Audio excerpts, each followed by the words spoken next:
ថ្ងៃនេះខ្ញុំនឹងបង្ហាញវីដេអូរៀបរាប់អំពីការចម្អិនម្ហូបមួយដែលមានឈ្មោះថាមាន់រំលីងគល់ស្លឹកគ្រៃដែលមានគ្រឿងផ្សំគោលគឺសាច់មាន់ដែលខ្ញុំយកមកភាគច្រើនគឺជាជើងមាន់ក្រញាំមាន់ហើយនិងសាច់តិចតួចជាប់នឹងឆ្អឹងជាដំបូងគឺយើងយកគ្រឿងផ្សំរបស់យើងដែលមាននៅក្នុងទូទឹកកកស្រាប់យកមកហាន់គឺជារំដេងយើងហាន់វាជាចំណិតតូចល្មមហើយយើងទុកមួយឡែកបន្ទាប់មកទៀតគឺគល់ស្លឹកគ្រៃយើងកាប់គល់របស់វាហើយយើងកវត្តចោលហើយយើងធ្វើការហាន់វាជាចំណិតតូចល្អិតដើម្បីយើងយកទៅរំលីងតែមុននឹងរំលីងយើងត្រូវហាន់វាឲ្យល្អិតតូចមកយើងហាន់វាមកល្មមដែលយើងគិតថារំលីងទៅល្មមជាមួយនឹងសាច់មាន់ជំហានបន្ទាប់របស់ខ្ញុំនេះគឺម្ទេសយើងហាន់គល់វាកវត្តចោលទៀតហើយបន្ទាប់មកស្លឹកក្រូចយើងហាន់វា 2-3 ចំណែកទៅយើងមិនបាច់ហាន់វាល្អិតពេកទេហើយម្ទេសយើងយកមកគឺយើងហាន់វា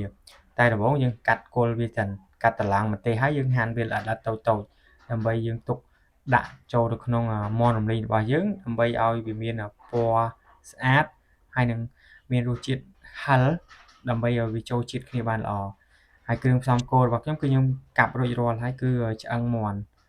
បន្ទាប់មកគឺយើងដាក់ខ្ទះនៅលើភ្លើងក្តៅហើយយើងចាក់អាគល់ស្លឹកគ្រៃស្លឹកក្រូចហើយនឹងរំដេងដែលយើងបានហាន់មិញហ្នឹងយើងឆាវាត្រឡប់ចុះឡើងឆារំលីងយើងរំលីងវារំលីងអាគល់ស្លឹកគ្រៃហ្នឹងរំលីងវាចុះឡើងមកនៅពេលដែលយើងរំលីងវាមកទៅវាចាប់ផ្ដើមប្រែពណ៌អាគល់ស្លឹកគ្រៃហ្នឹងល្មមហើយយើងអាចដួសវាចេញមកដួសអាគល់ស្លឹកគ្រៃយើងរំលីងហ្នឹងដួសចេញមកអស់មកហើយយើងធ្វើការដូរខ្ទះហើយយើងដាក់ខ្ទះថ្មីមួយទៀតចាក់ប្រេងឆាចូលហើយយើងធ្វើការត្រឡប់ខ្ទះបន្តិចទៅឲ្យប្រេងឆាយើងវាសប់ល្អមួយខ្ទះហើយគឺយើងចាក់ខ្ទឹមសយើងវាច្រាមហើយហ្នឹងចាក់ចូលក្នុងខ្ទះដែលមានប្រេងឆាកំពុងតែក្តៅហ្នឹងហើយយើងចាក់ហើយយើងឆាឆុលត្រឡប់ចុះត្រឡប់ឡើងពងខ្ទឹមយើងចុះឡើងហើយយើងចាក់ឆ្អឹងមាន់សាច់មាន់និងជើងមាន់កញ្ញាមាន់ដែលយើងកាប់ដុំហើយហ្នឹងចូលទៅក្នុងខ្ទះ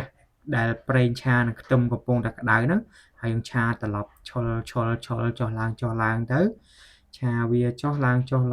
ប្រែចុះប្រែឡើង 2-3 ត្រឡប់ចឹងណានៅពេលដែលយើងឆាវាបានមួយសន្ទុះហើយនៅពេលដែលសាច់មាន់យើងមកល្មមដែលយើងគិតថាវាប្រែពណ៌រាងក្រៀមរាងស្ងួតអីហើយអស់ហើយហ្នឹងយើងធ្វើការដាក់គ្រឿងដំបូងនេះខ្ញុំដាក់រ៉ូឌីមួយកូនស្លាបព្រាចូលដាក់ស្ករសមួយកូនស្លាបព្រាតូចទៀតថែមអំបិលបន្តិចទៀតដើម្បីឲ្យវាមានរសជាតិរាងដិតហើយយើងថែមប៊ីចេងបន្តិចហើយខ្ញុំចាក់ប្រេងខ្យងចូលទៀតដើម្បីឲ្យមានរសជាតិកាន់តែឈ្ងុយឆ្ងាញ់ប្រេងខ្យងខ្ញុំចាក់មកច្រូចទៅហើយខ្ញុំថែមទឹកត្រីទៀតប្រៃទៅខ្ញុំថែមទៀតហើយព្រោះខ្ញុំចូលចិត្តប្រៃថែមហើយយើងចាប់ផ្ដើមធ្វើការឆាទៀតហើយជោគត្រឡប់ទៅត្រឡប់មកកុំឲ្យវាជាប់ខ្ទះហើយដើម្បីឲ្យគ្រឿងដែលយើងដាក់ហ្នឹងវាចូលជាតិសព្វបានល្អជាមួយនឹងសាច់ណាអញ្ចឹងយើងត្រូវការធ្វើការត្រឡប់ឆាត្រឡប់ទៅត្រឡប់មកបើយើងអត់ឆាទេអាគ្រឿងហ្នឹងវានៅដុំវាអត់ចូលជាតិជាមួយនឹងអាសាច់មាន់ឆ្អឹងមាន់ព្រោះភាគច្រើនអាឆ្អឹងមាន់ដែលខ្ញុំយកមកថ្ងៃនេះវាច្រើនជាប្រភេទជើង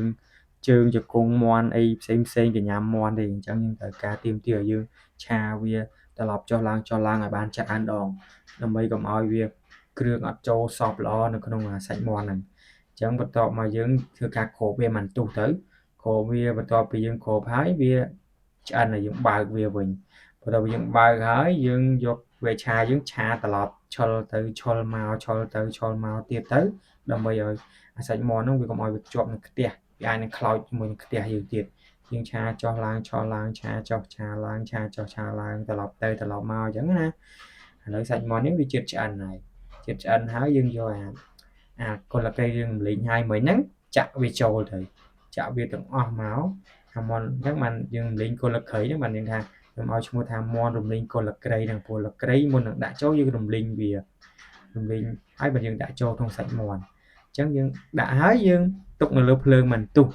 ដើម្បីឲ្យគល់ស្លឹកគ្រៃរបស់យើងហ្នឹងវាចូលជាមួយសាច់ហើយម្ទេសដែលយើងហាន់មួយល្ក្រូចហ្នឹងយើងដាក់ចូលទៀតមកដាក់ចូលចុងក្រោយទៀតមកអញ្ចឹងម្ហូបនៅថ្ងៃនេះបានរួចរាល់មានតែប៉ុណ្ណឹងមាន់រំលីងគល់ស្លឹកគ្រៃអរគុណជំរាបលា